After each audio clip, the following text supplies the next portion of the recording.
ব্যারাকপুরে যুবক খুনের ঘটনায় গ্রেপ্তার অভিযুক্ত সুমন বিশ্বাস।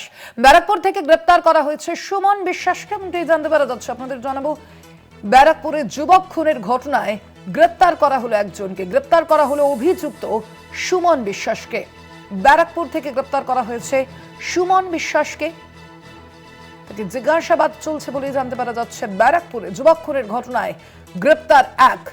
গ্রেপ্তার করা হলো অভিযুক্ত সুমন বিশ্বাসকে। ব্যারাকপুর থেকে গ্রেপ্তার করা হলো এই সুমন বিশ্বাসকে।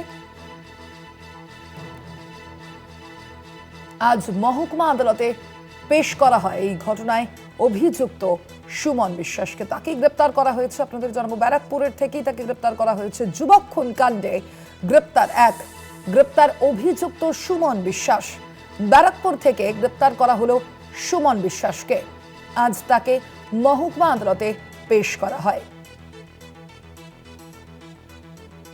শুভজিৎ সিং প্রতিনিধি রয়েছেন ফোন লাইনে। শুভজিৎ, এখনো পর্যন্ত এই বিষয়ে কি জানতে পারছো? তাকে, এই যুবককে জিজ্ঞাসাবাদের পর পুলিশ কি কোনো নতুন তথ্য পেয়েছে?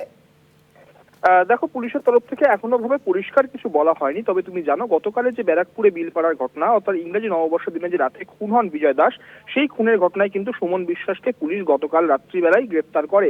এই খুনের ঘটনায় শুধু সুমন ছাড়া আর কে কে যুক্ত আছে সে বিষয়ে যেমন পুলিশ খতিয়ে দেখছে, এবং কি কারণে তাদের মধ্যে বচসা হলো এবং কেন তাকে খুন করতে গেল, কেন তার মাথায় ইট দিয়ে মারতে গেল সুমন, সেই বিষয়গুলো কিন্তু পুঙ্খানুপুঙ্খ খতিয়ে দেখছে টিটাগড় থানার পুলিশ।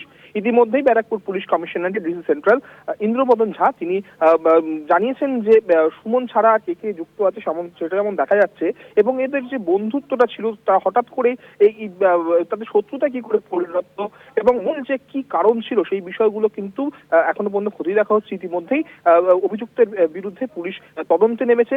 তাকে 5 দিনের পুলিশের হেফাজতের আবেদন জানিয়ে ব্যারাকপুর মহকুমা আদালতে তা জানানো হয়েছে, এবং ইতিমধ্যেই কিছুক্ষণ পরেই সেই রায় ব্যারাকপুর মহকুমা আদালত থেকে দেওয়া হবে। তবে এই ঘটনায় রীতিমতো শোকের ছায়া পড়েছে গোটা এলাকায়। সুমনের গ্রেফতারের দাবি সাধারণ মানুষ আগেও করেছিল, কিন্তু সুমনের সঙ্গে সেই রাতে আর কারা কারা ছিল তাদের ইতিমধ্যেই খোঁজ চালাচ্ছে টিটাগড় থানার পুলিশ।